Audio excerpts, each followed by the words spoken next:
কিরে লালু, নতুন শহরে আইসস, এর জন্য আমার সাথে কথা কবি না? দেখি এদিকে ফির, এত চিন্তা আছিস কে আমার উপর?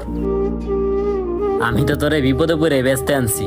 তবে একটা কথা কি জানোস, আমার গোয়ালে যতগুলা গরু আছিল সবগুলার ভিতর তোরে একটু বেশি মায়া করতাম আমি, আর তোর জন্য একটু বেশি মায়া লাগতাছে। আরে তোর তো খুশি হওয়া উচিত, কারণ তুই আমার আল্লাহর খুশির জন্য কোরবানি হবি। চেয়ারম্যান সাহেব, আগের বারে গরুটা কিন্তু ছোট হয়ে গেছে, এবারে হাড়ের ভিতরে সবচেয়ে বড় গরুটা আমরা দিমু। এই ভাইরা, চেয়ারম্যান সাহেব আইছে, হাড়ের ভিতরে সবচেয়ে বড় গরুটা দেখান। চেয়ারম্যান সাহেব, এই গরুটা দেখতে পারেন, এই গরুটা কিন্তু সুন্দর আছে। আরে না না, ছোট হয়ে যায়। আরে বাহ, গরুটা তো অনেক সুন্দর। গরুটার নাম কি? ওর নাম লালু। লালু? বাহ, নামটা তো অনেক সুন্দর। ধরো, কিছু কইব না। এই গরুটাই সুন্দর। বাবা বাবা, এবার আমরা ওই লালুকেই নিব।